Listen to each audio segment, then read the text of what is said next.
Hi everyone. तो आज हम बात करेंगे नया चैप्टर की। चैप्टर है हमारा बायोमोलिक्यूल्स।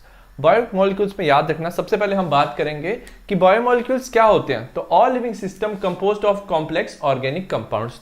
तो अगर हम कोई भी लिविंग सिस्टम देखें, living system means living organism. जो भी लिविंग ऑर्गेनिज्म है वो बना है कॉम्प्लेक्स ऑर्गेनिक कंपाउंड से, जैसे हम ह्यूमंस। तो किस किस चीज से बने हैं? तो याद रखना 4 मेजर कंपोनेंट होते हैं। जैसे हमारे पास होते हैं कार्बोहाइड्रेट। कार्बोहाइड्रेट होता है हमारा मेन सोर्स ऑफ एनर्जी, ठीक है। तो कार्बोहाइड्रेट ब्रेक डाउन होने से हमें एनर्जी मिलती है। प्रोटीन्स, प्रोटीन्स क्या होते हैं? हमारे muscles are made up of protein. फिर होते हैं fats and lipids. Fats and lipids से हमारी सेल मेम्ब्रेन, हमारे हार्मोन्स बनते हैं। न्यूक्लिक एसिड जैसे RNA, DNA, it's help in transfer of genetic information from one generation to another, ठीक है। तो ये जो चारों मॉलिक्यूल्स हैं जो हमारी बॉडी में प्रेजेंट है और हमारी बॉडी के फंक्शन के लिए बहुत इंपॉर्टेंट है, they are called as biomolecules. तो इस चैप्टर में हम बायोमॉलिक्यूल्स के बारे में पढ़ेंगे। और जो कार्बोहाइड्रेट एंड प्रोटीन है वो काफी इंपॉर्टेंट कॉन्स्टिट्यूएंट्स ऑफ फूड। तो आप जब भी फूड खाते हो याद रखना उसमें क्या इंपॉर्टेंट कॉन्स्टिट्यूएंट होते हैं? Carbohydrate and protein. नेक्स्ट हम बात करेंगे कार्बोहाइड्रेट्स की। इसमें most of them with general formula. Carbohydrates का अगर आप जनरल फॉर्मूला देखो वो होता है CxH2OY। X and Y can be different. So on the basis of the formula, सिर्फ फॉर्मूला के बेसिस पे हमने इनको नाम दे दिया है हाइड्रेट ऑफ कार्बन। हाइड्रेट मतलब वाटर, कार्बन C, ठीक है। हाइड्रेट ऑफ कार्बन का भी हमने क्या दिया इसे नाम। सो इसी से इसका नाम पड़ा है हमारा कार्बोहाइड्रेट। तो याद रखना इसका नाम कार्बोहाइड्रेट है on the basis of the formula, ठीक है। अगर हमारे पास सपोज ग्लूकोज है, ग्लूकोज का फॉर्मूला होता है C6H12O6। तो इसका हम अगर इसे हाइड्रेट ऑफ कार्बन की फॉर्म में लिखे तो हम लिख सकते हैं C6H2O6, ठीक है। All compound fit into this formula may not be classified as carbohydrates. तो जो भी कंपाउंड इस फॉर्मूला में फिट होते हैं, so all compounds are not carbohydrate. इसका क्या मतलब है? जैसे आपके पास क्या है? Acetic acid. एसिटिक एसिड का फॉर्मूला है CH3COOH, ठीक है। अगर हम इसे चाहें हम इसको इस फॉर्म में लिख सकते हैं C2H2O ट्वाइस, ठीक है। तो एसिटिक एसिड का जो फॉर्मूला है वो कार्बोहाइड्रेट के फॉर्मूला के साथ क्या करता है? मैच करता है। तो इससे क्या पता चलता है? कोई भी जो कंपाउंड है जो इस फॉर्मूले में फिट हो सकता है वो कार्बोहाइड्रेट नहीं होता। नेक्स्ट हम बात करेंगे all carbohydrate does not fit into this formula. और बहुत सारे कार्बोहाइड्रेट इस फॉर्मूला में फिट नहीं होते। जैसे हमारे पास क्या है? रेमनोस। अगर रेमनोस की बात करें, इसका फॉर्मूला होता है C6H12O5। तो अगर हम चाहें भी तो इसके हाइड्रेट की फॉर्म में नहीं लिख सकते क्योंकि ये इवन है, ये ऑड है, ठीक है। तो इससे क्या पता चलता है कि ये जो हम बात कर रहे हैं कि हाइड्रेट ऑफ कार्बन, ये जो फॉर्मूले की हम बात कर रहे हैं ये कंप्लीट फॉर्मूला नहीं है। नेक्स्ट हम बात करेंगे डेफिनेशन ऑफ कार्बोहाइड्रेट्स। अब जो इसकी एक्चुअल डेफिनेशन है, they are defined as optically active. जो कार्बोहाइड्रेट्स होते हैं वो क्या होते हैं? ऑप्टिकली एक्टिव होते हैं। So they have chiral carbon. Chiral carbon क्या होते हैं? जो कार्बन पे 4 डिफरेंट ग्रुप्स या एटम्स अटैच हो। So they are optically active. Polyhydroxy, polyhydroxy means कि they have lot of OH groups, ठीक है, एल्डिहाइड एंड कीटोन।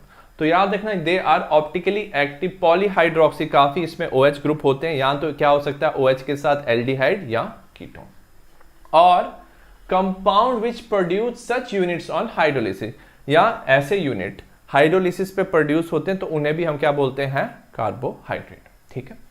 अब कार्बोहाइड्रेट याद रखना जो स्वीट टेस्ट वाले कार्बोहाइड्रेट्स हैं, जिस कार्बोहाइड्रेट का टेस्ट क्या होता है? स्वीट होता है, we call them as sugars. उसको हम शुगर्स कहते हैं।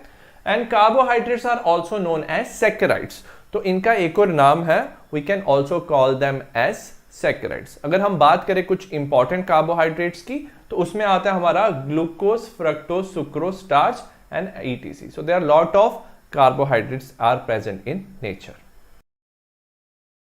अब हम बात करेंगे क्लासिफिकेशन ऑफ कार्बोहाइड्रेट। जो सबसे पहली क्लासिफिकेशन होगी वो होगी on the basis of their hydrolysis, water में इनका ब्रेकडाउन। सबसे पहले हमारा है मोनोसेक्राइड। मोनोसेक्राइड क्या? They are the simplest carbohydrate. जो सिंपलेस्ट कार्बोहाइड्रेट्स होते हैं वो होते हैं monosaccharide, which can are composed of single unit of saccharide.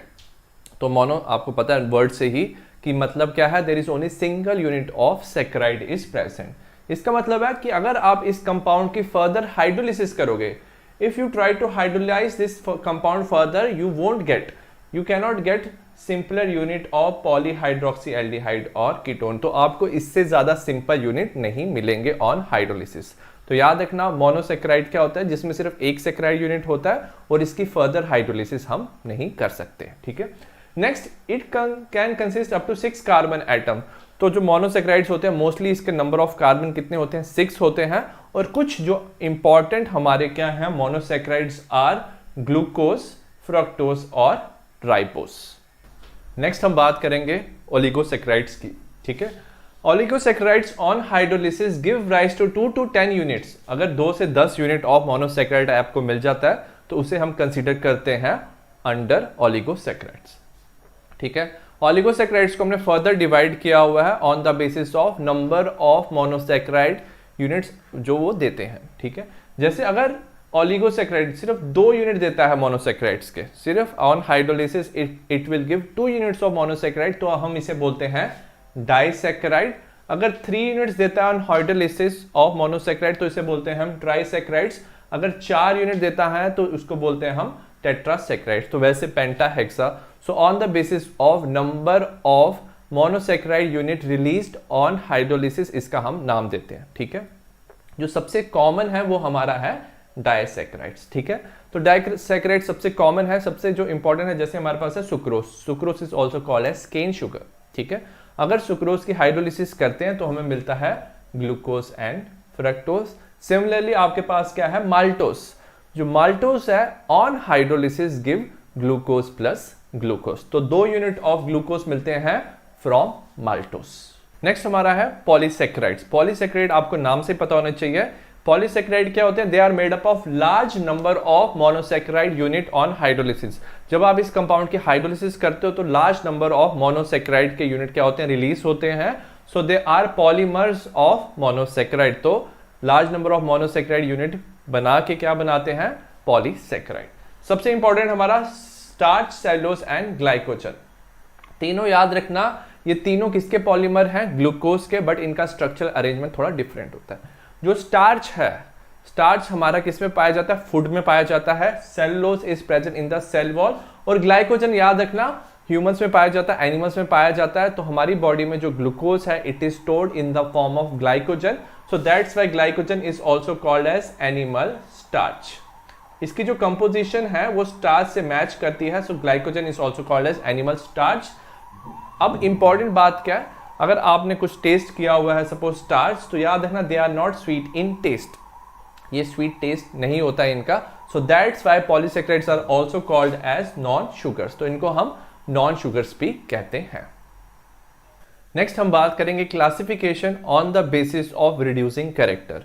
जो हमारे कार्बोहाइड्रेट्स हैं वो अगर Tollens reagent and Fehling solution को रिड्यूस कर दें तो उसे हम बोलते हैं रिड्यूसिंग शुगर। और अगर वो Fehling solution and Tollens reagent को रिड्यूस नहीं कर पाए we call them as non reducing sugar. तो सबसे पहले बात करते हैं what are reducing sugar. Carbohydrate in which ketonic and aldehydic groups are free. जिनका एल्डिहाइड और कीटोनिक ग्रुप क्या होता है, किसी के साथ बॉन्ड नहीं करता है, उनका जो ग्रुप है वो क्या होता है, फ्री होता है। एज ए रिजल्ट वो क्या कर सकते हैं, they are capable of reducing Fehling solution and Tollens reagent. Fehling solution को रिड्यूस करते हैं, टॉलिन्स रिएजेंट के साथ क्या कर सकते हैं कि रिडक्शन कर सकते हैं। So they are called as reducing sugar. Example है हमारा मोनोसैकेराइड। मोनोसैकेराइड मोस्टली मोनोसैकेराइड किसी के साथ बॉन्ड नहीं करते, वो फ्री होते हैं। एज ए रिजल्ट उनका एल्डिहाइड एंड कीटोनिक ग्रुप क्या होता है, फ्री होता है। Example glucose, fructose and ribose. Similarly अगर हम बात करें नॉन रिड्यूसिंग शुगर की, नॉन रिड्यूसिंग शुगर में क्या होता है, जो कीटोन और एल्डिहाइड ग्रुप है वो क्या होते हैं, दे आर बॉन्डेड। वो किसी के साथ बॉन्ड बनाते हैं, वो किसी और के साथ पॉलीसैकेराइड मोनोसैकेराइड के साथ वो बॉन्ड बना सकते हैं। एज ए रिजल्ट उनका जो ग्रुप है ketonic and aldehyde that is not free. As a result ये क्या करते हैं, they are incapable of reduction of Fehling solution and Tollens reagent. तो उनकी वो रिडक्शन नहीं कर सकते। इंपॉर्टेंट एग्जांपल है डाइसैकेराइड में सुक्रोज। तो याद रखना sucrose is a non reducing sugar. जो इसका इंपॉर्टेंट ग्रुप होता है वो आपस में क्या कर लेते हैं, बॉन्ड बना लेते हैं। नेक्स्ट अगर हम बात करें पॉलीसैकेराइड्स की, तो मोस्ट ऑफ द पॉलीसेकेराइड्स, जितने भी पॉलीसेकेराइड्स हैं, they are non reducing sugar, वो आपस में बॉन्ड बना लेते हैं, multiple bonds. So as a result starch, glycogen and cellulose are non reducing sugar. तो रिड्यूसिंग शुगर में आपको याद रखना है मोनोसेकेराइड्स आ जाते हैं, नॉन रिड्यूसिंग शुगर में सारे पॉलीसेकेराइड आ जाते हैं, और नॉन रिड्यूसिंग शुगर में जो इंपॉर्टेंट कंपोनेंट है वो है हमारा sucrose, is also under non reducing sugar. Next हम बात करेंगे क्लासिफिकेशन ऑफ मोनोसेकेराइड्स. ठीक है, क्लासिफिकेशन ऑफ मोनोसेकेराइड्स में हम पढ़ेंगे. सबसे पहले आपको याद होने चाहिए कि नंबर ऑफ कार्बन, अगर 3 कार्बन है तो उसे बोलते हैं ट्रायोस, 4 कार्बन को टेट्रोस, 5 को पेंटोस और 6 को क्या बोलते हैं हम, हेक्सोस. ठीक है, और अगर 3 कार्बन का, हमारे पास 3 कार्बन का क्या है, मोनोसेकेराइड है, और उसमें क्या है, एल्डिहाइड ग्रुप इज प्रेजेंट, तो उसको क्या बोलते हैं हम, एल्डोट्रायोस. अगर 4 कार्बन प्रेजेंट हैं, aldehyde group is present, called as aldotriose. 5 carbon के साथ एल्डोपेंटोस और 6 कार्बन के साथ एल्डोहेक्सोस. तो एल्डिहाइड ग्रुप की प्रेजेंस से आपको लिखना है एल्डो ग्रुप. नेक्स्ट, सिमिलरली अगर कीटोन में सिर्फ 3 कार्बन प्रेजेंट है, कीटोन ग्रुप है हमारा कार्बोहाइड्रेट में, कॉल्ड एज कीटोट्रायोस. 4 ग्रुप है तो कीटोटेट्रोस, 5 ग्रुप हैं तो कहते हैं कीटो पेंटोस, और 6 को क्या बोलते हैं, ketohexose. So on the basis of number of carbon and presence of aldehyde and ketone group, आप मोनोसेकेराइड को क्या दे सकते हो, नेमिंग दे सकते हो. अगर हम बात करेंगे ग्लूकोज की, ग्लूकोज में 6 कार्बन होते हैं और साथ में क्या होता है, aldehyde group is present, so that's why it is called as aldohexose. Similarly अगर हम फ्रक्टोज की बात करें, फ्रक्टोज में there are 6 carbon is present, उसमें 6 कार्बन होते हैं, साथ में there is a ketone group is present, so as a result we call it as ketohexose. अब हम बात करेंगे ग्लूकोज की. ग्लूकोज जो है that is also called as aldohexose. एल्डोहेक्सोस क्यों कहते हैं उसे हम, क्योंकि इसमें 6 कार्बन होते हैं and there is a presence of aldehyde group. ठीक है, इट अकर्स इन फ्री और कंबाइंड स्टेट, ये फ्री स्टेट में भी पाया जाता है एज ए मोनोसेकेराइड, और it can combine to form a polysaccharide. ठीक है, it is also called as grape sugar और डेक्सट्रोस. ठीक है, तो ये क्योंकि ग्रेप्स में पाया जाता है, that's why it is called as grape sugar. Why it is called as dextrose, क्योंकि ये होता है हमारा डेक्स्ट्रो रोटेटरी, इसकी ऑप्टिकल रोटेशन होती है राइट साइड पे, so as a result it is called as dextrose. अब हम बात करते हैं प्रेपरेशन की. सबसे पहले हमारी प्रेपरेशन है फ्रॉम सुक्रोज. सुक्रोज को हम केन शुगर भी कहते हैं because you will get it from sugar cane. Sucrose अगर आप क्या करो, इसकी हाइड्रोलिसिस करो इन प्रेजेंस ऑफ एसिड, तो सुक्रोज की C12H22O11, सुक्रोज की जब आपने हाइड्रोलिसिस की इन प्रेजेंस ऑफ एसिड, तो ये ब्रेक हो जाता है हमारा ग्लूकोज एंड फ्रक्टोज में. दोनों का फॉर्मूला सेम होता है, इसमें एल्डिहाइड होता है, इसमें कीटोन होता है, so they are isomers of each other. तो हमारा glucose we can find, we can separate. Next हम बात करते हैं स्टार्च की. Starch is a polymer of glucose. Starch और सेलुलोज दोनों क्या है, पॉलीमर ऑफ ग्लूकोज, तो आप दोनों ले सकते हो. तो it is C6H10O5N. N represent करता है number of atoms which is combined. आप इसकी भी हाइड्रोलिसिस करते हो, बट आप इसको क्या करते हो, बॉईल करते हो. टेम्परेचर होता है हमारा 393 केल्विन एसिड की प्रेजेंस में, और प्रेशर होता है हमारा 2 to 3 एटमॉस्फेयर. थोड़ा प्रेशर हम क्या हाई कर देते हैं, तो ज्यादा प्रेशर से और ज्यादा एसिडिक कंडीशन से क्या होता है, इसको बॉईल करते हैं. रिजल्ट में क्या होता है, हमारे n molecules of glucose will get separated. ठीक है, सो हमारे 2 मेथड है preparation, one from cane sugar and another from starch. Next हम बात करेंगे स्ट्रक्चर ऑफ ग्लूकोज. ठीक है, जो ग्लूकोज है it is one of the most abundant organic compound on earth. सबसे ज्यादा एबंडेंट कंपाउंड में से एक है ऑर्गेनिक कंपाउंड.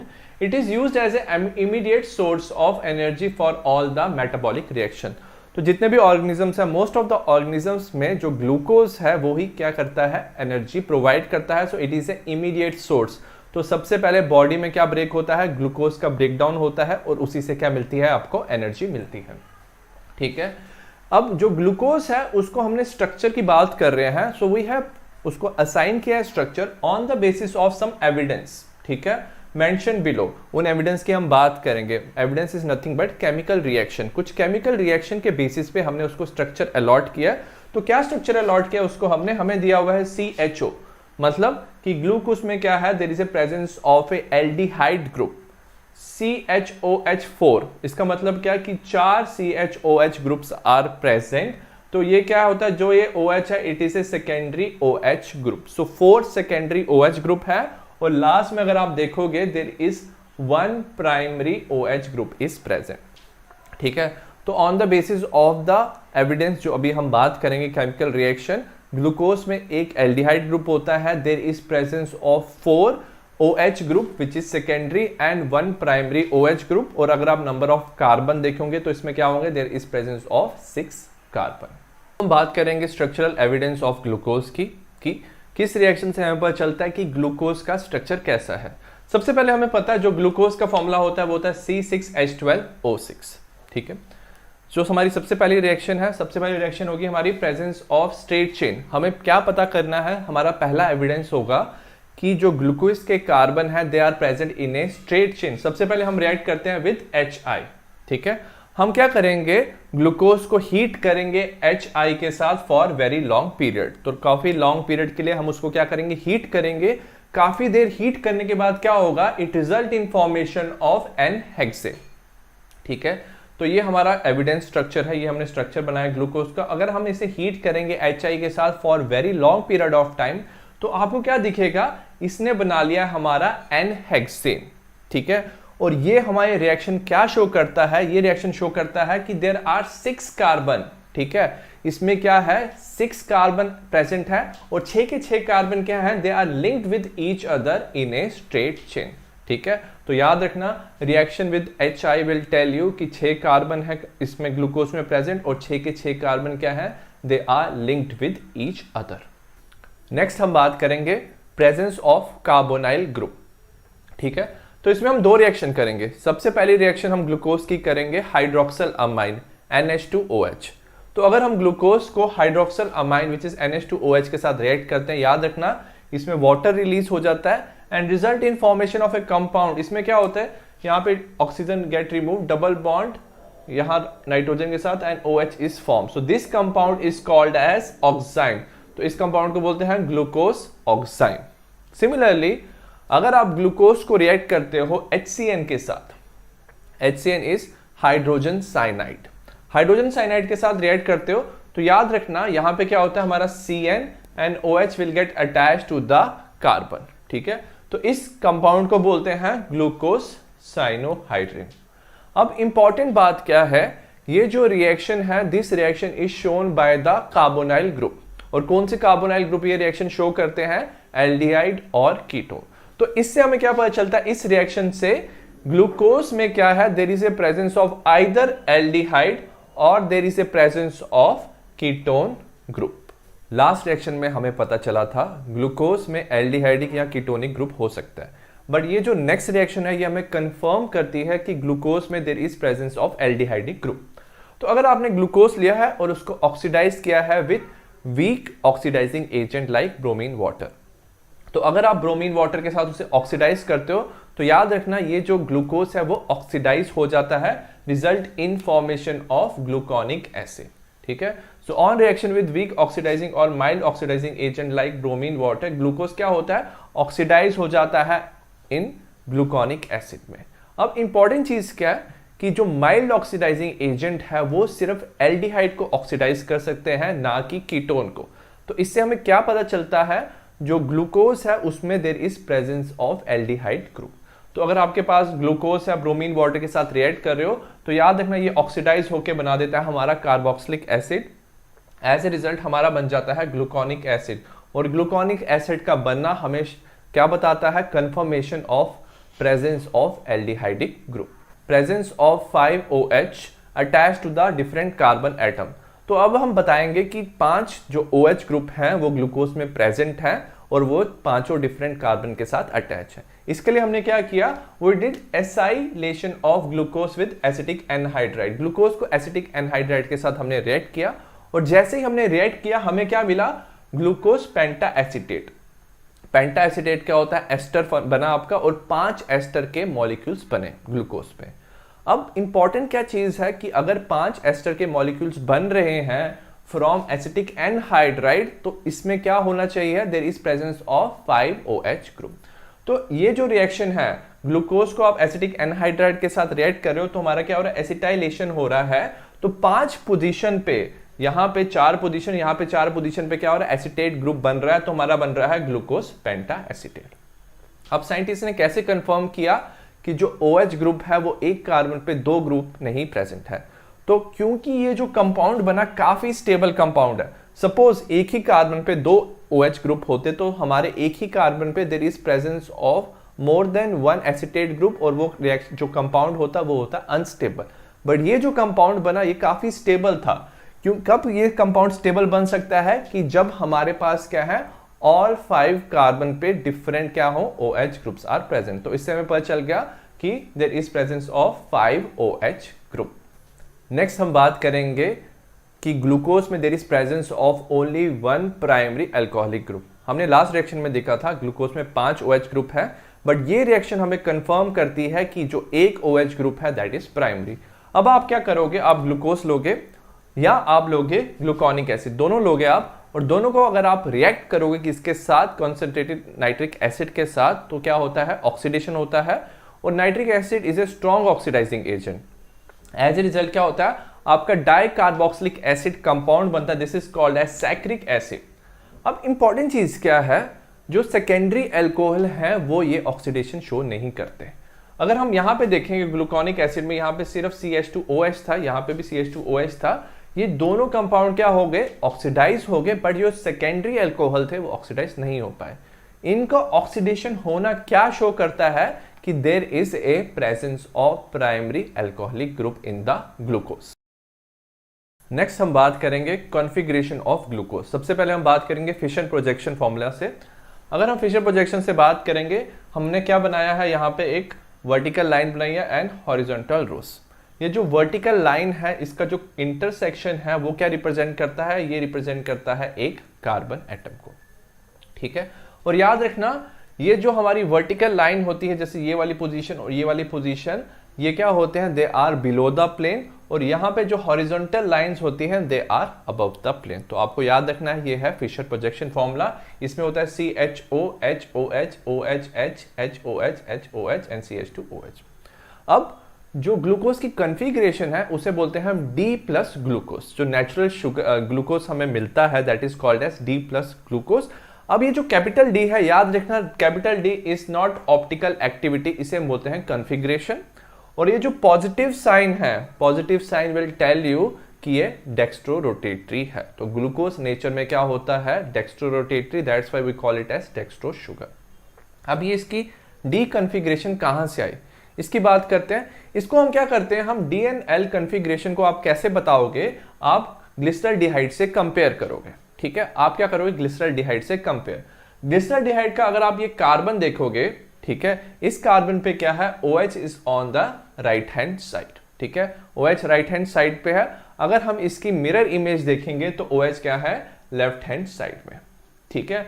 तो अगर ये राइट हैंड साइड में OH आ गया इस कार्बन का, तो इसे हम बोलते हैं डी कॉन्फ़िगरेशन। और अगर OH आ गया हमारा लेफ्ट हैंड साइड में, that is called as the L configuration. तो ये हो जाएगी हमारी L कॉन्फ़िगरेशन। अब हम क्या करेंगे, ग्लूकोज का जो सबसे लोएस्ट एसिमेट्रिक कार्बन है, एसिमेट्रिक का मतलब क्या है, जो कार्बन 4 डिफरेंट ग्रुप के साथ अटैच है। अगर हम ग्लूकोज देखेंगे, हमारा एक ये एसिमेट्रिक है, इसमें 4 ग्रुप डिफरेंट अटैच है, एक ये एसिमेट्रिक है, एक ये एसिमेट्रिक है और एक ये एसिमेट्रिक है। तो इन चारों में से हम देखेंगे जो लोएस्ट पोजीशन पे है, लोएस्ट पोजीशन पे ये वाला हमारा कार्बन है। इस कार्बन को हम कंपेयर करेंगे ग्लिसरॉल्डिहाइड के साथ और हम देखेंगे OH की पोजीशन। अब OH की पोजीशन जब हम मैच करेंगे, जो लोएस्ट एसिमेट्रिक कार्बन है उसको ग्लिसरॉल्डिहाइड के साथ हम मैच करेंगे, तो हमें क्या मिला कि जो फर्स्ट वाला है उसके साथ ये लास्ट कार्बन क्या कर रहा है, मैच कर रहा है। सो एज ए रिजल्ट हमने क्या दिया, ग्लूकोज को D configuration. So you will always check the lowest asymmetric carbon, OH position is compared. तो हमेशा याद रखना OH की पोजीशन कंपेयर करते हैं और इससे पता चलता है जो ग्लूकोज है उसकी डी कॉन्फ़िगरेशन है। डी कॉन्फ़िगरेशन आप कार्बन से बता सकते हो, इट इज डेक्स्ट्रो रोटेटरी, ये आप एक्सपेरिमेंट से बता सकते हो। तो ये हमारी कॉन्फ़िगरेशन ऑफ ग्लूकोज। अब हम बात करेंगे साइक्लिक स्ट्रक्चर ऑफ ग्लूकोज। जो ग्लूकोज का लीनियर स्ट्रक्चर था उसने मोस्ट ऑफ द जो उसकी प्रॉपर्टीज थी वो एक्सप्लेन कर दी, बट कुछ रिएक्शंस वो शो नहीं कर पाया। जैसे despite having aldehyde group, glucose में एल्डिहाइड ग्रुप प्रेजेंट है, but still it was not able to give शिफ्ट टेस्ट। शिफ्ट टेस्ट याद रखना, ये जो टेस्ट है ये एल्डिहाइड दे सकते हैं। Similarly it does not form hydrogen sulphide, ये एक एडिशन रिएक्शन होती है which aldehyde show, but it was not able to show that reaction with NaHSO3, sodium hydrogen sulphide. Similarly penta acetate of glucose, अगर glucose की आपने क्या किया है, उसकी एसिटाइलेशन किया है आपने एसिटिक एनहाइड्राइड से, तो आपका बनता है पेंटा एसिटेट। ये जो पेंटा एसिटेट ऑफ ग्लूकोज है was not able to react with hydroxyl amine, वो हाइड्रोक्सल अमाइन के साथ रिएक्शन शो नहीं कर पाया। एज ए रिजल्ट हमें क्या पता चला, जो ग्लूकोज है उसमें CHO group is not present as free, वो फ्री CHO ग्रुप उसमें प्रेजेंट नहीं है। थर्ड हमने देखा जो ग्लूकोज है वो दो डिफरेंट क्रिस्टलाइन फॉर्म में प्रेजेंट होता है, ठीक है, एक है अल्फा फॉर्म और एक है बीटा। अल्फा फॉर्म जो होती है उसका मेल्टिंग पॉइंट होता है 419 केल्विन, और जो बीटा फॉर्म है उसका मेल्टिंग पॉइंट होता है 423 केल्विन, और जो बीटा फॉर्म है वो ज़्यादा स्टेबल होती है। जो अल्फा फॉर्म है that is formed by the crystallisation of concentrated solution of glucose at 303 kelvin. Similarly जो बीटा फॉर्म है it is formed by the crystallisation of hot and aqueous solution of glucose at 371 kelvin. ठीक है, अब हमने जो तीन अपने points पढ़े, इससे क्या पता चलता है, जो ग्लूकोज है वो सम ऑफ द रिएक्शन शो करता है, कुछ रिएक्शन शो नहीं करता है, और इसकी आपके पास दो डिफरेंट फॉर्म भी प्रेजेंट है, alpha and beta. So this behaviour could not explain the open chain structure of glucose. So इससे हमें क्या पता चलता है, जो ग्लूकोज का स्ट्रक्चर है वो ओपन चेन नहीं है। अभी हमने देखा था जो स्ट्रेट चेन ग्लूकोज है वो सारी रिएक्शन शो नहीं करता, तो कुछ साइंटिस्ट ने क्या प्रपोज किया, जो one of the OH group जो ग्लूकोज में है वो CHO ग्रुप के साथ क्या करेगा, अटैच करेगा, और result in the formation of hemiacetal structure. Hemiacetal याद रखना, कभी भी कार्बन के साथ क्या है, कार्बन के साथ एक H ग्रुप अटैच है, एक तरफ OH ग्रुप अटैच है और एक तरफ OR ग्रुप अटैच है, तो उस कार्बन को क्या बोलते हैं हम, हेमी एसिटल कार्बन। और वो कार्बन क्या कर सकता है, कुछ रिएक्शन एल्डिहाइड की शो करता है। तो ये जो हेमी एसिटल कार्बन बनता है, याद रखना ये कार्बन किससे बनता है, ये जो ग्रुप बनता है ये बनता है एल्डिहाइड से। ठीक है, फिर जब हमने बाद में रिसर्च किया तो साइंटिस्ट को पता चला कि जो ग्लूकोज का है वो होता है 6 रिंग स्ट्रक्चर। तो इसमें क्या होता है, जो ग्लूकोज का 5th कार्बन है उसका जो OH है वो फर्स्ट कार्बन के साथ क्या करता है, बॉन्ड बनाता है। इसका जो ऑक्सीजन है वो कार्बन के साथ बॉन्ड बनाता है, जो इलेक्ट्रॉन्स हैं वो इस ऑक्सीजन पे शिफ्ट होते हैं और हाइड्रोजन यहाँ पे अटैच हो जाता है। इसकी वजह से याद रखना इसका जो पहले वाला कार्बन है वो हो जाता है हमारा हेमी एसिटल। ठीक है, ये हेमी एसिटल ग्रुप बनाता है। अगर आप देखोगे पहले कार्बन में तो यहाँ पे एक हाइड्रोजन है, यहाँ पे OH है और यहाँ पे OR ग्रुप अटैच है। ठीक है, अब जब हम साइक्लिक स्ट्रक्चर की बात करते हैं तो ग्लूकोज दो तरह के साइक्लिक स्ट्रक्चर बनाता है। ठीक है, अगर हम पहले की बात करें, पहले में क्या है, जो कार्बन है उसके साथ जो फर्स्ट कार्बन है उसका OH राइट हैंड साइड पे अटैच है। अगर हम इसकी बात करें, फर्स्ट कार्बन का जो OH है लेफ्ट हैंड साइड पे अटैच है, और इन दोनों साइक्लिक स्ट्रक्चर में सिर्फ डिफरेंस है फर्स्ट कार्बन का OH। So on the basis of this difference, अगर राइट हैंड साइड में प्रेजेंट है तो इसे बोलते हैं हम अल्फा D प्लस ग्लूकोज, और अगर लेफ्ट हैंड साइड में प्रेजेंट है इसको बोलते हैं बीटा D ग्लूकोज। और अगर फर्स्ट कार्बन की पोजीशन की वजह से, वो भी हेमी एसिटल कार्बन की पोजीशन की वजह से, अगर आप कंपाउंड को डिफरेंशिएट करते हो on the basis of OH position, तो इनको बोलते हैं हम एनोमर्स। अभी हमने बात की, there are 2 cyclic hemiacetal form of glucose differ in the configuration of hydroxyl group. जो हाइड्रोक्सल ग्रुप है, जो फर्स्ट कार्बन है, उसमें अभी हमने देखा अल्फा और बीटा फॉर्म का डिफरेंस होता है। अगर राइट हैंड साइड पे है that is alpha form OH, अगर लेफ्ट हैंड साइड पे है दैट इज बीटा फॉर्म, और इस तरह के कार्बन को हम बोलते हैं एनोमेरिक कार्बन। ठीक है, और जो अल्फा एंड बीटा फॉर्म है इसे बोलते हैं हम एनोमर्स। ठीक है, अब ग्लूकोज का जो 6 मेंबर्ड रिंग है उसे हम बोल सकते हैं पायरेनो स्ट्रक्चर। ठीक है, जो उसका 6 मेंबर स्ट्रक्चर बनता है उसे पायरेनो स्ट्रक्चर क्यों कहते हैं, क्योंकि उसका स्ट्रक्चर पायरन रिंग से, ठीक है, एक हेट्रोसाइक्लिक कंपाउंड के साथ क्या करता है, मैच करता है पायरन के साथ। So that's why we call it as pyrano structure. अब हम ग्लूकोज का पायरोनस स्ट्रक्चर बनाते हैं अल्फा एंड बीटा फॉर्म का। आपने क्या करना है, जो लेफ्ट हैंड साइड पे आपने लिखा था वो आप ऊपर लिखोगे इसके, ठीक है, और राइट हैंड साइड बिलो, ठीक है। तो जैसे H हमारा सबसे पहले वाला H था अल्फा में ऊपर और OH था नीचे राइट हैंड साइड का, सो HOH OH H HOH CH2OH H, ठीक है। तो नंबर ऑफ कार्बन क्या हो गए 1 2 3 4 5 6, ठीक है। तो इस ग्लूकोज को हम क्या बोलेंगे जिसमें OH नीचे की तरफ प्रेजेंट है और on the right hand side, इसे बोलते हैं अल्फा डी ग्लूकोपायरेनोज, क्योंकि पायरन रिंग को मैच करता है, we call it as pyranose structure. Similarly अगर हम बीटा की बात करें, OH यहाँ अबव है which is on the left hand side, तो हम बोलते हैं बीटा डी प्लस ग्लूकोपायरेनोज, ठीक है। तो कार्बन नंबर 1, ये जो कार्बन नंबर 1 है, इसकी पोजीशन के बेसिस पे हमारा अल्फा एंड बीटा फॉर्म को हम क्या कर सकते हैं, डिफरेंशिएट कर सकते हैं, तो इन्हें बोलते हैं हम एनोमर्स, ठीक है। और ये जो हमने स्ट्रक्चर बनाया cyclic structure, these structures are also called as Haworth structure. Next हम बात करेंगे फ्रक्टोज की, ठीक है। जो फ्रक्टोज है इट इज ए कीटोहेक्सोज। कीटोहेक्सोज मतलब कि इसमें there is presence of a ketone group और 6 कार्बन इसके साथ क्या होते हैं, प्रेजेंट होते हैं। नेक्स्ट ये जो बनता है it is prepared from the hydrolysis of sucrose. अगर आप सुक्रोज का ब्रेक डाउन करोगे आपको मिलता है ग्लूकोज एंड फ्रक्टोज, ठीक है।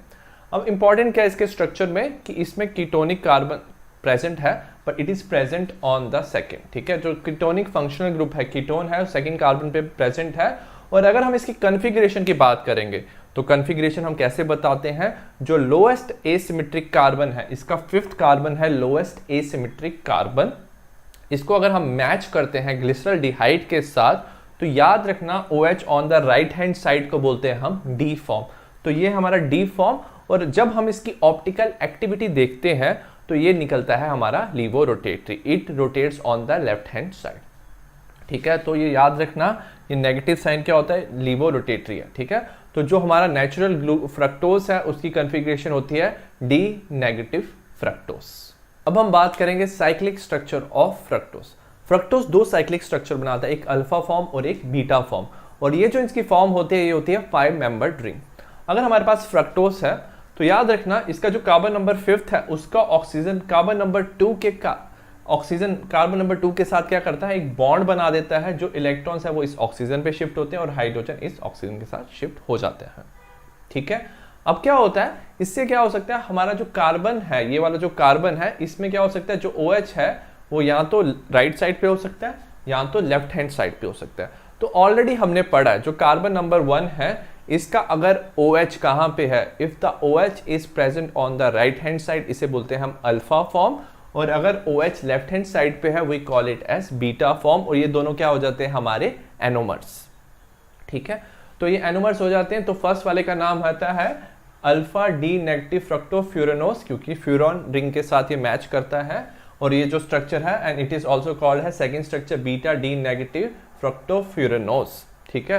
तो याद रखना अल्फा और बीटा को कैसे डिफरेंशिएट कर सकते हैं on the basis of first carbon पे OH की पोजीशन। अब हम बात करेंगे Hayworth structure of fructose. Fructose जो है उसका जो स्ट्रक्चर है फ्यूरन रिंग के साथ मैच करता है, सो दैट्स वाई हम फ्रक्टोज के रिंग को फ्यूरेनोस रिंग कहते हैं। अगर हमने स्ट्रक्चर देखा है तो इसका जो कार्बन नंबर 1 है वो बनाता है CH2OH, OH नीचे है, सो लाइक दिस। अगर वो लेफ्ट हैंड साइड है तो आप अबव बनाओगे, अगर राइट हैंड साइड पे आप बिलो बनाओगे, तो ये कार्बन नंबर 1 2 3 4 5 6, ठीक है।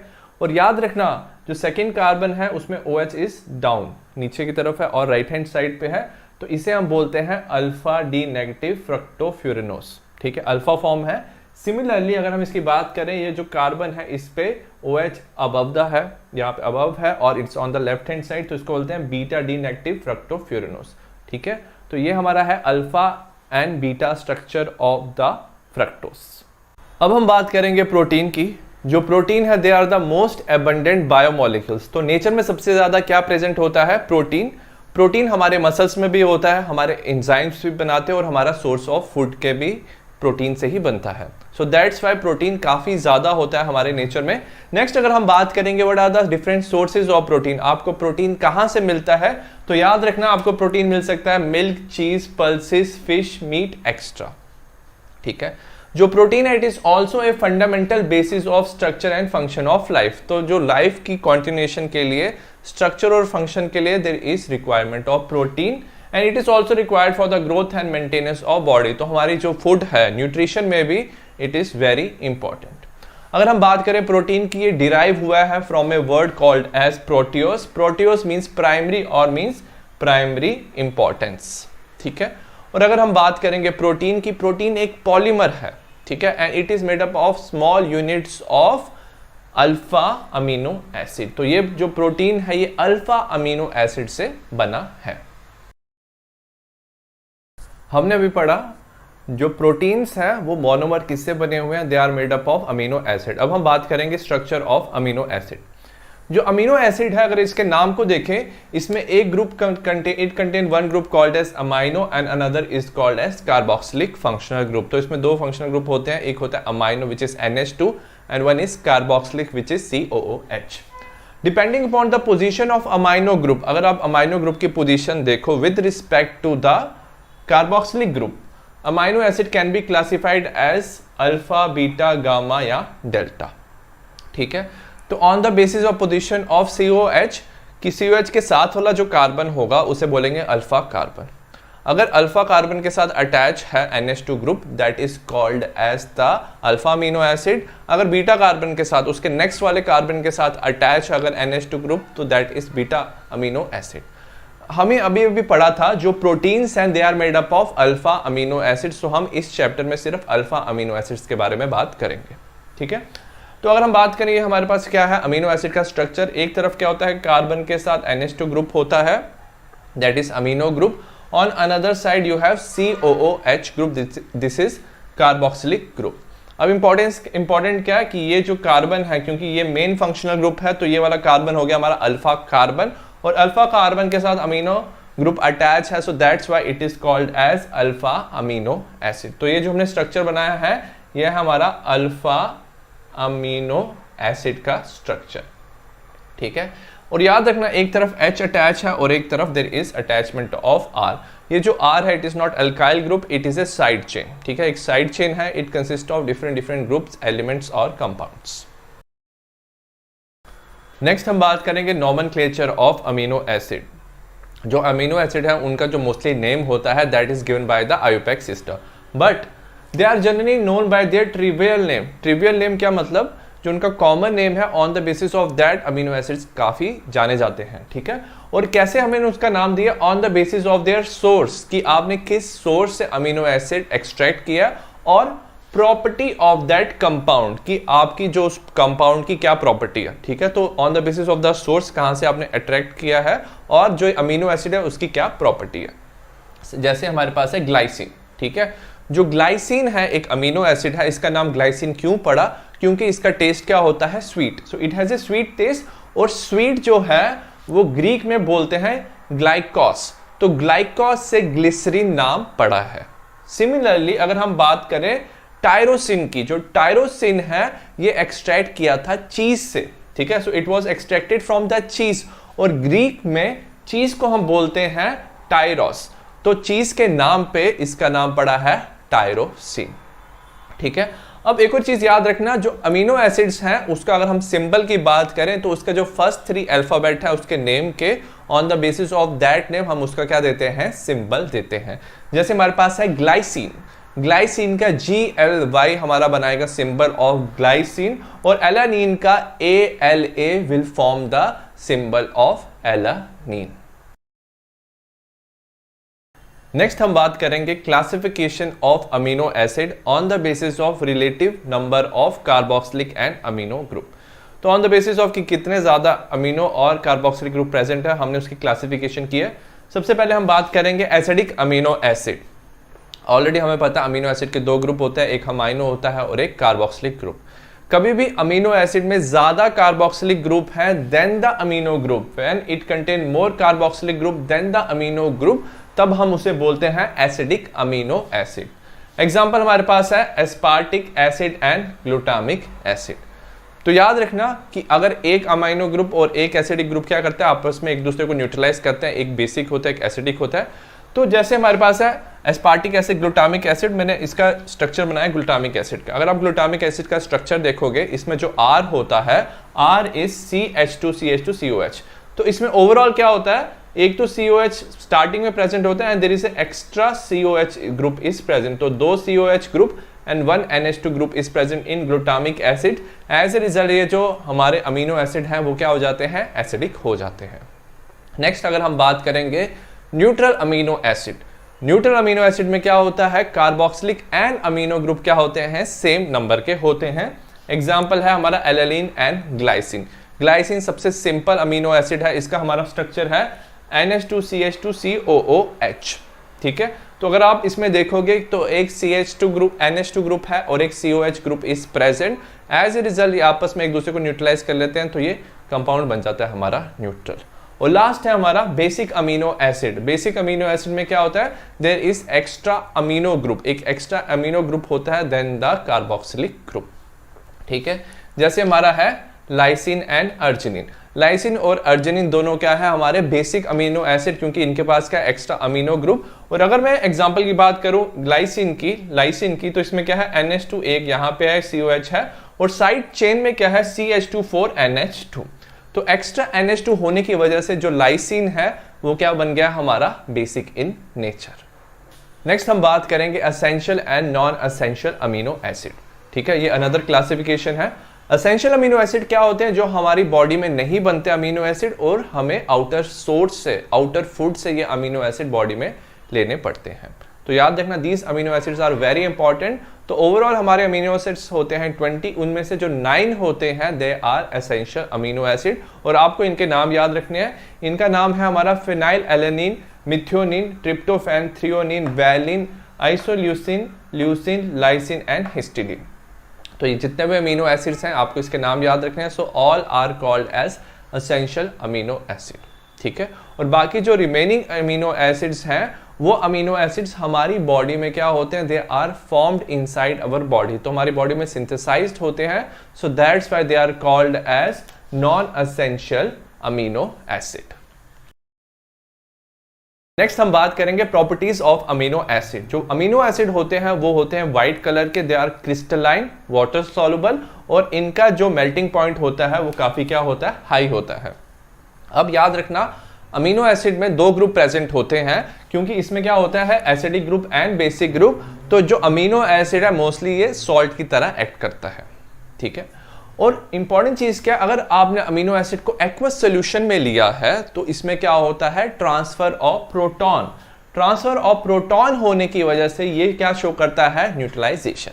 इसका क्या मतलब है, सपोज आपके पास एसिडिक ग्रुप है COOH, तो एसिडिक ग्रुप क्या करता है, H+ डोनेट करता है, प्रोटॉन डोनेट करेगा। और NH2 जो अमाइनो ग्रुप है उसका जो नाइट्रोजन है उसमें लोन पेयर ऑफ इलेक्ट्रॉन्स है, तो ये क्या करेगा, ये जो हाइड्रोजन है इसके प्रोटॉन को एक्सेप्ट करेगा। ठीक है, तो COH के प्रोटॉन को NH2 एक्सेप्ट करेगा।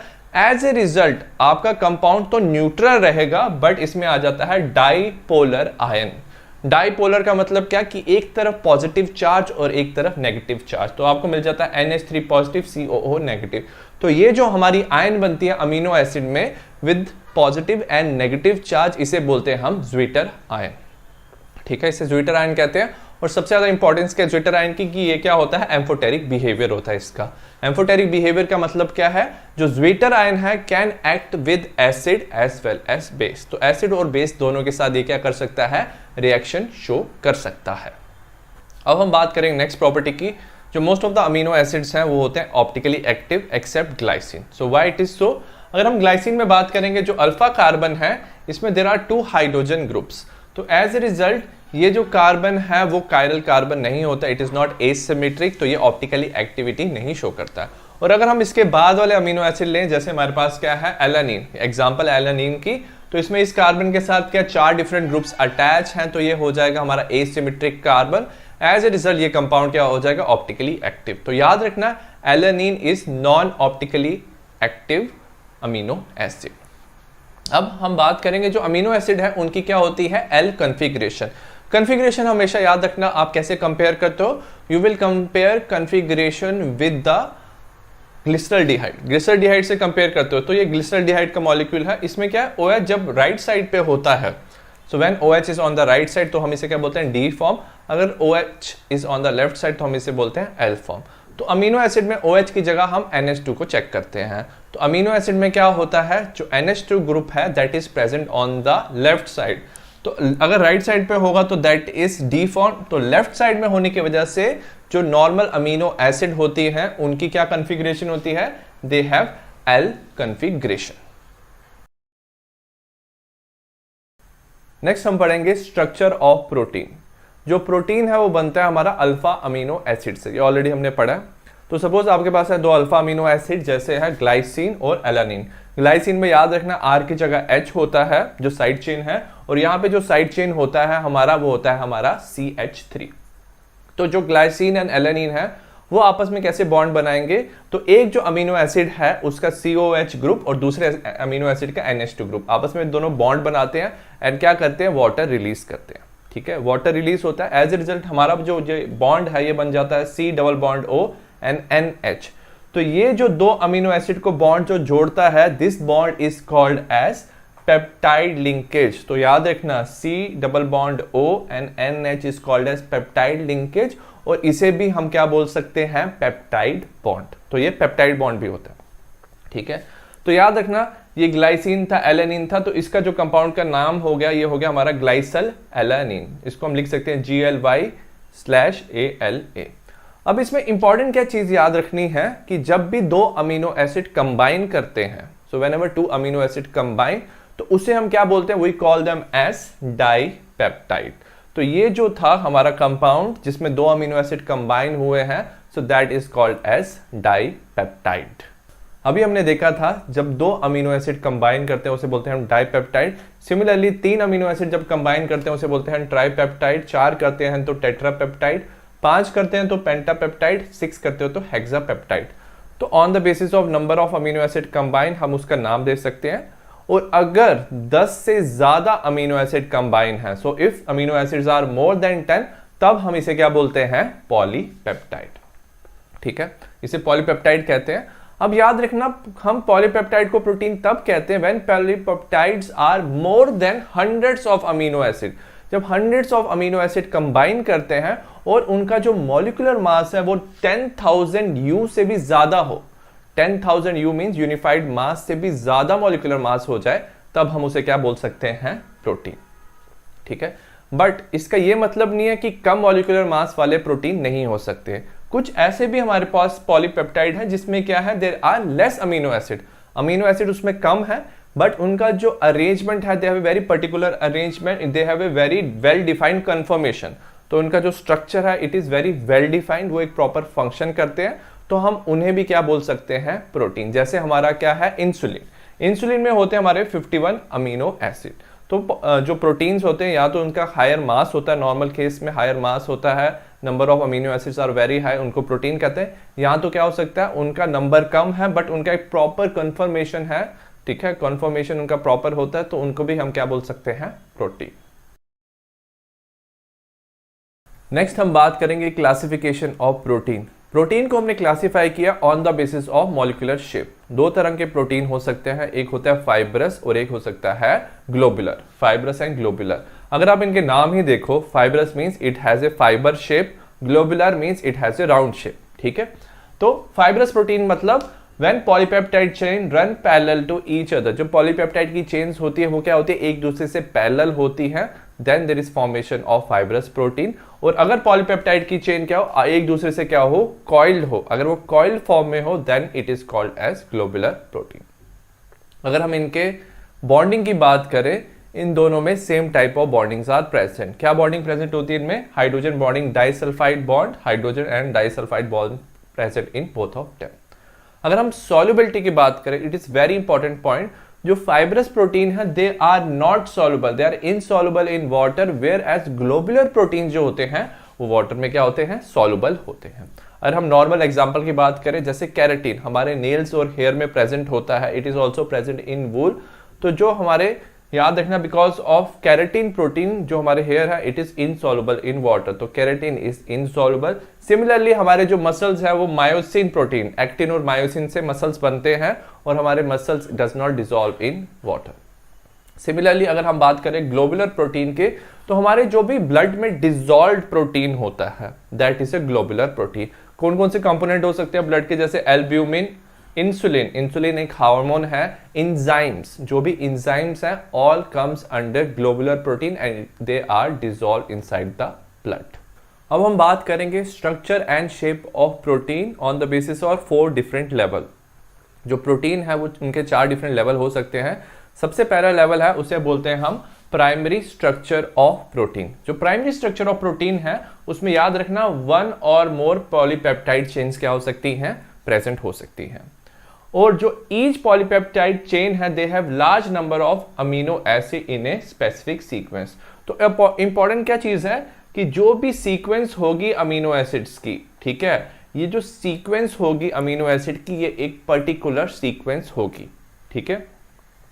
तो यही सीक्वेंस ऑफ अमीनो एसिड्स, तो when there are large number of amino acid और ये एक पर्टिकुलर सीक्वेंस देते हैं, ठीक है, और वही बनाता है क्या, हमारा प्राइमरी स्ट्रक्चर ऑफ प्रोटीन। तो पर्टिकुलर सीक्वेंस की वजह से कि एक पर्टिकुलर अरेंजमेंट है प्रोटीन्स का, तो उसी का अरेंजमेंट हमें क्या देता है, प्राइमरी स्ट्रक्चर। अगर आपने क्या किया, आपने कुछ चेंज कर दिया सीक्वेंस में, आपने सपोज एक अमीनो एसिड की जगह दूसरा अमीनो एसिड डाल दिया, तो उससे क्या हो जाता है, जो बायोलॉजिकल एक्टिविटी है उस प्रोटीन की क्या हो जाएगी, चेंज हो जाएगी and it can create different protein, ठीक है। तो प्राइमरी स्ट्रक्चर इंपॉर्टेंट इसमें याद रखना, ये एक होता है स्पेसिफिक अरेंजमेंट पे डिपेंड करता है। जो प्रोटीन्स होने चाहिए वो पर्टिकुलरली स्पेसिफिकली अरेंज होते हैं बाय अमीनो एसिड्स। नेक्स्ट हम बात करेंगे सेकेंडरी स्ट्रक्चर ऑफ प्रोटीन। अब याद रखना जो प्रोटीन है वो किससे बनता है, अमीनो एसिड के जुड़ने से। और अमीनो एसिड में क्या होता है, जब 2 अमीनो एसिड जुड़ते हैं तो उसमें होता है NH&CO। तो ये जो बॉन्ड होता है अमीनो एसिड में इसे बोलते हैं पेप्टाइड बॉन्ड। अब क्या होता है सेकेंडरी स्ट्रक्चर में, this structure arises due to hydrogen bond. जो CO है एंड NH ग्रुप है ऑफ द पेप्टाइड बॉन्ड, जो पेप्टाइड बॉन्ड का कौन सा ग्रुप है, CO एंड NH ग्रुप, ये जो ग्रुप है वो क्या करते हैं, they will do hydrogen bonding. अब इससे हमारे 2 तरह के स्ट्रक्चर मिलते हैं। जो हमारा पहला स्ट्रक्चर है उसे बोलते हैं alpha helix structure.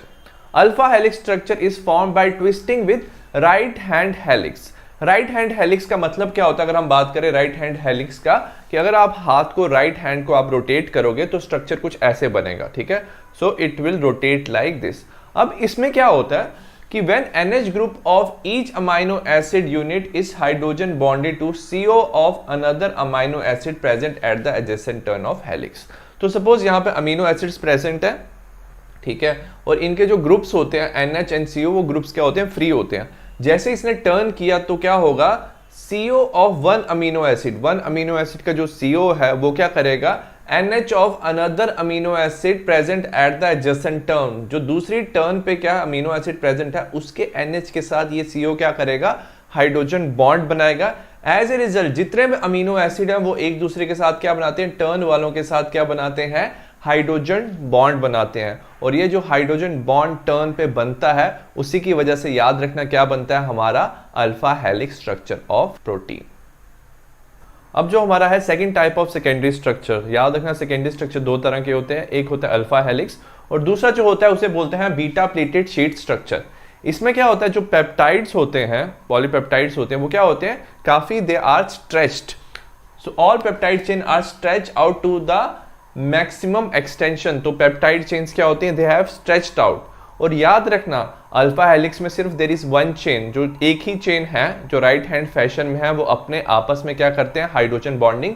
But beta pleated में क्या होता है, ज्यादा chains, there are lot of chains are present ऐसे जिगजैग मैनर में, और वो जो चेन्स हैं वो क्या करती हैं, आपस में they will form intermolecular hydrogen bonding. तो याद रखना मॉलिक्यूल्स के बीच में, 2 मॉलिक्यूल्स के बीच में क्या होता है, हाइड्रोजन बॉन्डिंग बनता है। और इस तरह के स्ट्रक्चर को हम क्या बोलते हैं, बीटा प्लेटेड स्ट्रक्चर। और ये हमारा second type of secondary structure of protein. Next हम बात करेंगे टर्शरी स्ट्रक्चर। जो सेकेंडरी स्ट्रक्चर है याद रखना जब वो फर्दर फोल्ड होता है, ठीक है, तो हमारा प्राइमरी से सेकेंडरी बना बाय हाइड्रोजन बॉन्डिंग। अब सेकेंडरी क्या हुआ, जैसे हमारे पास क्या है alpha helix and beta pleated sheet, ये जो दोनों स्ट्रक्चर है फर्दर फोल्डिंग करते हैं, they result in formation of tertiary structure. तो याद रखना further folding of secondary structure result in formation of tertiary structure. और याद रखना टर्शरी स्ट्रक्चर से हमारे दो तरह के मॉलिक्यूलर शेप बन सकते हैं, ऑलरेडी हमने ये डिस्कस किया हुआ है। What are the two shape you can get, fibrous and globular protein. Fibrous जो प्रोटीन होते हैं फाइबर शेप के होते हैं, जैसे कैरेटिन जो हमारे हेयर में होता है। ग्लोबुलर प्रोटीन क्या होता है, it is A round shape, और हमारे ये ब्लड में क्या होते हैं डिसॉल्व प्रोटीन होते हैं, जैसे हमारे एंजाइम्स हैं। ठीक है, नेक्स्ट इंपॉर्टेंट क्या चीज है कि ये जो फोल्डिंग हुई है, so how the folding has happened, the folding has happened because there are extra forces which are present. Hydrogen bonding तो था क्योंकि सेकेंडरी स्ट्रक्चर से टर्शरी बनाया, but there are some extra bonding, disulphide bond. So there are some amino acid जिसमें क्या होता है sulphur containing amino acids हैं, तो वो जो सल्फर कंटेनिंग अमीनो एसिड्स हैं वो आपस में बॉन्ड बना सकते हैं, डाइसल्फाइड बॉन्ड। मॉलिक्यूलर मास की वजह से क्या हो सकता है वैन डर वाल्स फोर्स और इलेक्ट्रोस्टैटिक फोर्स ऑफ अट्रैक्शन। तो इन सब फोर्स ऑफ अट्रैक्शन की वजह से जो सेकेंडरी स्ट्रक्चर है वो और कॉम्प्लेक्स स्ट्रक्चर बनाता है, और क्या बनता है हमारा टर्शरी स्ट्रक्चर। नेक्स्ट हम बात करेंगे क्वाaternary स्ट्रक्चर की। सो जो मोस्ट ऑफ द प्रोटीन्स होते हैं याद रखना उनमें क्या होता है there is only a single polypeptide chain is present, but quaternary structure में क्या होता है there are some protein which composed of 2 और मोर पॉलीपेप्टाइड चेन। तो 2 या 2 से ज्यादा पॉलीपेप्टाइड चेन प्रेजेंट होती है and these chains are called as subunit. ठीक है, अब क्या होता है the special arrangement of the subunit. Suppose आपके पास काफी टर्शरी स्ट्रक्चर है, एक सपोज प्रोटीन के एक पॉलीपेप्टाइड ने एक टर्शरी स्ट्रक्चर बनाया, दूसरे प्रोटीन के एक पॉलीपेप्टाइड स्ट्रक्चर ने एक टर्शरी स्ट्रक्चर बनाया, तो उन स्ट्रक्चर्स को हम क्या बोल सकते हैं subunit. The special arrangement of this subunit with respect to each other. तो जब मैनी पॉलीपेप्टाइड के सब यूनिट क्या करेंगे अपने आप को अरेंज करेंगे, they result in formation of quaternary structure of protein. ठीक है, अब इसमें एग्जांपल देखेंगे जैसे हेमोग्लोबिन। हेमोग्लोबिन के कितने होते हैं units, there are 4 units are present. ठीक है, इसके 4 सब यूनिट होते हैं, 2 यूनिट्स को बोलते हैं अल्फा और 2 को क्या बोलते हैं हम बीटा सब यूनिट। तो याद रखना क्वाaternary स्ट्रक्चर सबसे कॉम्प्लेक्स स्ट्रक्चर है, इसमें क्या होता है फर्दर फोल्डिंग होती है, इसमें मोर than 1 polypeptide chain is present. Next हम बात करेंगे डीनेचुरेशन ऑफ प्रोटीन की। जो प्रोटीन हमारे सिस्टम में होता है बायोलॉजिकल सिस्टम में, याद रखना उसका क्या होता है पर्टिकुलर एक 3D स्ट्रक्चर होता है, बायोलॉजिकल एक्टिविटी होती है। जैसे प्रोटीन हमारा मायोसिन हमारे मसल्स में है वो कॉन्ट्रैक्शन का काम करता है, जैसे हमारे एंजाइम्स हैं, so all of them has a particular biological activity. तो इन प्रोटीन्स को हम क्या बोलते हैं, we call them as native protein. ठीक है, अब आपने क्या किया नेटिव प्रोटीन में आपने या तो कोई फिजिकल चेंज किया, फिजिकल चेंज मतलब टेम्परेचर, और you have done some chemical change मतलब पीएच चेंज किया। तो जो हाइड्रोजन बॉन्डिंग होती है वो हाइड्रोजन बॉन्डिंग क्या हो जाती है हमारी डिस्टर्ब हो जाती है। हाइड्रोजन बॉन्डिंग डिस्टर्ब होने से याद रखना जो इसका ग्लोबुलर स्ट्रक्चर है, जैसे हमारे एंजाइम्स है हार्मोन्स है, उनका जो ग्लोबुलर स्ट्रक्चर होता है राउंड स्ट्रक्चर होता है वो अनफोल्ड होने लग जाता है, और हेलिक्स जो हमने अल्फा हेलिक्स स्ट्रक्चर बनाया था वो क्या होने लग जाता है अनकॉइल। तो हाइड्रोजन बॉन्डिंग ब्रेक होने से एक स्ट्रक्चर अनफोल्ड होता है, अनकॉइल होता है। एज ए रिजल्ट क्या होता है जो प्रोटीन है वो अपनी बायोलॉजिकल एक्टिविटी लूज कर देता है, अपना फंक्शन वो लूज कर देता है, और इसे ही हम क्या बोलते हैं डीनेचुरेशन ऑफ प्रोटीन। तो याद रखना आप केमिकल चेंज या फिजिकल चेंज करो तो क्या होता है हाइड्रोजन बॉन्डिंग ब्रेक होने लग जाती है, और जो प्रोटीन है अपनी एक्टिविटी क्या करता है लूज कर देता है। ठीक है, क्योंकि सेकेंडरी और टर्शरी स्ट्रक्चर में ही हाइड्रोजन बॉन्डिंग प्रेजेंट है, तो सेकेंडरी एंड टर्शरी स्ट्रक्चर ही अपनी एक्टिविटी क्या कर सकते हैं लूज कर सकते हैं। तो as a result denaturation of protein हो सकता है सेकेंडरी टर्शरी या क्वाaternary स्ट्रक्चर में, बट प्राइमरी स्ट्रक्चर में there is no hydrogen bonding. As a result जो प्राइमरी स्ट्रक्चर है वो रिमेन इंटैक्ट, तो प्राइमरी स्ट्रक्चर को कोई इसकी वजह से प्रॉब्लम नहीं होता है। ठीक है, अगर हम एग्जांपल बात करेंगे जैसे आपके पास एग है, एग को आप बॉयल करते हो तो जो एग वाइट है वो क्या हो जाता है कोगुलेट हो जाता है। तो कोगुलेशन ऑफ प्रोटीन यही बताता है हमारा डीनेचुरेशन ऑफ प्रोटीन।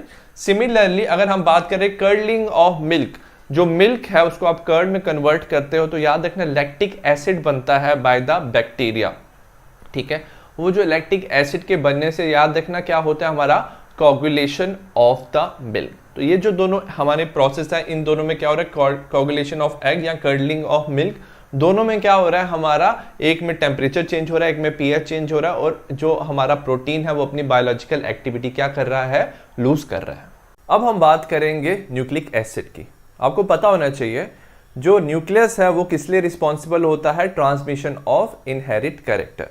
तो जो जनरेशन से जनरेशन जो कैरेक्टर ट्रांसफर होते हैं पेरेंट से ऑफस्प्रिंग में, उसे बोलते हैं ट्रांसमिशन ऑफ इनहेरिट कैरेक्टर, और इसे ही हम बोलते हैं हेरिडिटी। ठीक है, तो जो न्यूक्लियस है वो हेरिडिटी के लिए रिस्पॉन्सिबल होता है, तो जनरेशन से जनरेशन क्या हो सकता है, कैरेक्टर पास डाउन हो सकते हैं। ठीक है, अब जो न्यूक्लियस में पार्टिकल है जो हेरिडिटी के लिए रिस्पॉन्सिबल है उसे बोलते हैं क्रोमोसोम्स। हमारे में कितने क्रोमोसोम्स होते हैं, 23 पेयर ऑफ क्रोमोसोम।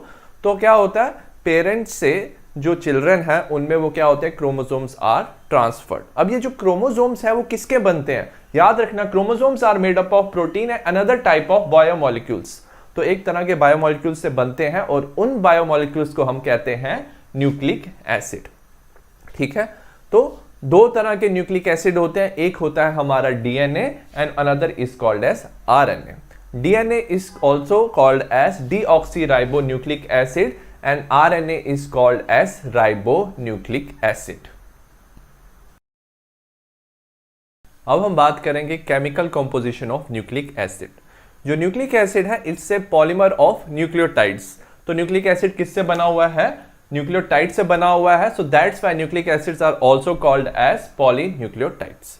अब ये जो न्यूक्लियोटाइड्स हैं इसके 3 कंपोनेंट होते हैं। एक को बोलते हैं हम pentose sugar, pentose means 5 carbon sugar. Second is called as nitrogenous bases. तो ये जो होते हैं हेटेरोसाइक्लिक कंपाउंड होते हैं, हेटेरोसाइक्लिक कंपाउंड जिसमें क्या होता है, नाइट्रोजन प्रेजेंट होता है। और थर्ड होता है हमारा फॉस्फोरिक एसिड। तो ये जो तीनों कंपोनेंट हैं मिलके बनाते हैं एक न्यूक्लियोटाइड। सबसे पहले हम फर्स्ट कंपोनेंट की बात करते हैं which is pentose sugar. Pentose sugar इसे 5 कार्बन शुगर, और ये 2 तरह का होता है, एक होता है राइबोस और एक होता है डीऑक्सीराइबोस। सबसे पहले हम राइबोस की बात करते हैं। राइबोस में अगर आप स्ट्रक्चर देखोगे हमारा 1 2 3 4 5 कार्बन का ये हमारा स्ट्रक्चर है, और ये जो रिंग है 5 मेंबर्ड रिंग है। सो इसे हम क्या बोलते हैं, बीटा डी राइबोस। बीटा क्यों कहते हैं, अगर आप OH देखोगे OH इज अबव, अगर हम नॉर्मल स्ट्रेट चेन स्ट्रक्चर बनाएंगे तो OH क्या होता है, on the left hand side. तो H जब लेफ्ट हैंड साइड में हो फर्स्ट कार्बन में तो उसे हम बोलते हैं beta. So this is beta D ribose. और इस स्ट्रक्चर को क्या बोलते हैं हम, अगर आप इस स्ट्रक्चर में देखोगे, अगर मैं इसे नंबरिंग करूं 1 2 3 4 5, जो सेकंड नंबर है, सेकंड नंबर पे क्या हो रहा है, यहाँ पे जो H है, यहाँ पे OH है बट यहाँ पे H है, तो यहाँ पे एक O की क्या है, there is less O is present. So as a result इसे हम बोलते हैं बीटा डी 2, सेकेंड पोजीशन पे डी ऑक्सी, तो एक ऑक्सीजन कम है राइबोस। तो beta D ribose and beta D 2 deoxy ribose में क्या डिफरेंस है, यहाँ पे OH group is present at the second position और यहाँ पे सिर्फ H group is present. So on the basis of this हमारे होते हैं 2 तरह के पेंटोज शुगर। और इंपॉर्टेंट बात क्या है, जो आरएनए है, आरएनए में राइबोस शुगर प्रेजेंट होता है और डीएनए में deoxy ribose sugar is present. जो नेक्स्ट कंपोनेंट है न्यूक्लिक एसिड का उसे बोलते हैं हम नाइट्रोजिनस बेस। अब नाइट्रोजिनस बेस है वो 2 पार्ट में डिवाइड है, एक को बोलते हैं प्यूरिन्स, एक को बोलते हैं पायरामिडीन। जो प्यूरिन है याद रखना उसमें 2 रिंग होती है, पायरामिडीन में there is presence of only 1 ring. अब प्यूरिन्स 2 तरह के हैं, एक है एडेनिन ग्वानिन, इसे रिप्रेजेंट करते हैं AG से, और हमारे पायरामिडीन 3 तरह के हैं, साइटोसिन, थायमाइन एंड यूरासिल, इसे CT एंड U से हम रिप्रेजेंट करते हैं। अब इंपॉर्टेंट चीज आपको याद रखना है, जो एडेनिन ग्वानिन एंड साइटोसिन है, ये जो तीनों बेसिस हैं ये RNA एंड DNA में पाया जाता है। तो adenine guanine and cytosine are present inside RNA and DNA। But important क्या पॉइंट है, जो थायामाइन है that is present only in DNA और uracil is present only in RNA। ठीक है, तो इसके बेसिस पे आपको याद रखना है ATGC। ATGC मतलब कि DNA में adenine thymine guanine cytosine is present and RNA में AUGC। AUGC मतलब adenine uracil guanine and cytosine. अब जो थर्ड कंपोनेंट है न्यूक्लिक एसिड का is called as phosphoric acid. तो फॉस्फोरिक एसिड की एसिडिटी की वजह से ही हम उसे क्या बोलते हैं, जो न्यूक्लिक एसिड कहते हैं, ठीक है। तो इसी की वजह से न्यूक्लिक एसिड की एसिडिटी होती है। अब जो फॉस्फोरिक एसिड है ये ट्राई बेसिक होता है, 3 OH होते हैं इसके साथ, और साथ में क्या होता है, O group.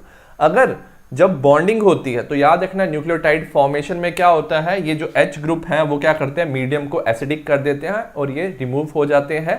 As a result हमारा क्या बन जाता है, फॉस्फेट ग्रुप, और फॉस्फेट होता है PO4 नेगेटिव। नेक्स्ट हम बात करेंगे स्ट्रक्चर ऑफ न्यूक्लिक एसिड। इसमें हम सबसे पहले बात करेंगे न्यूक्लियोसाइड। जो न्यूक्लियोसाइड है वो 2 कंपोनेंट को मिलकर बनता है, एक है हमारा पेंटोस शुगर और दूसरा क्या है, नाइट्रोजनस बेस। सपोज आपके पास एक पेंटोस शुगर है, यह है राइबोस।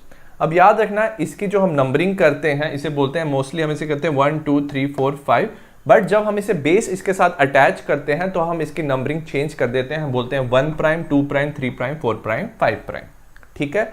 तो याद रखना फर्स्ट प्राइम का जो कार्बन है पेंटोस शुगर का, फर्स्ट प्राइम के कार्बन के साथ क्या जुड़ जाता है, there is base is attach. तो फर्स्ट प्राइम पे बेस अटैच हो जाता है, तो उस जो कंपोनेंट बनता है उस कंपोनेंट को क्या बोलते हैं हम, न्यूक्लियोसाइड। तो याद रखना पेंटोस शुगर और फर्स्ट प्राइम पोजीशन पे जब बेस अटैच होता है तो हम इसे क्या बोलते हैं, न्यूक्लियोसाइड। नेक्स्ट हम बात करेंगे स्ट्रक्चर ऑफ न्यूक्लियोटाइड। न्यूक्लियोटाइड के 3 कंपोनेंट होते हैं, एक nitrogenous base, pentose sugar and phosphate. Pentose जो शुगर होता है वो राइबोस भी होता है, डीऑक्सी राइबोस है, तो हमने यहाँ पे राइबोस लिया। तो याद रखना फर्स्ट प्राइम पोजीशन पे क्या होता है, नाइट्रोजनस बेस अटैच होता है। जब हमारे पास क्या है पेंटोस शुगर और नाइट्रोजनस बेस, उसे हम बोलते हैं न्यूक्लियोसाइड। अगर 5 प्राइम पोजीशन जो कार्बन नंबर 5 है उसके साथ क्या फॉस्फेट ग्रुप अटैच हो जाता है तो इसे हम बोलते हैं न्यूक्लियोटाइड। तो याद रखना कि तीनों कंपोनेंट मिलके क्या बनाते हैं, न्यूक्लियोटाइड। नेक्स्ट हम बात करेंगे जो न्यूक्लियोटाइड्स हैं वो कैसे कंबाइन होते हैं, ठीक है। जो न्यूक्लिक एसिड है इट्स पॉलीमर ऑफ न्यूक्लियोटाइड, तो न्यूक्लियोटाइड कैसे कंबाइन करेंगे ये अभी हम देखेंगे। सबसे पहले जो न्यूक्लियोटाइड है उसकी फर्स्ट प्राइम पोजीशन पे बेस होता है और 5 प्राइम कार्बन के साथ फॉस्फेट ग्रुप अटैच होता है, तो ये हमारे 2 न्यूक्लियोटाइड है। अब याद रखना क्या होता है, जो 3 प्राइम का कार्बन है और 1 न्यूक्लियोटाइड वो 5 प्राइम के कार्बन ऑफ अनदर न्यूक्लियोटाइड के साथ जुड़ता है थ्रू फॉस्फेट ग्रुप, ठीक है। तो 3 prime of 1 nucleotide and 5 prime of another nucleotide का कार्बन आपस में जुड़ता है बाय फॉस्फेट बॉन्ड।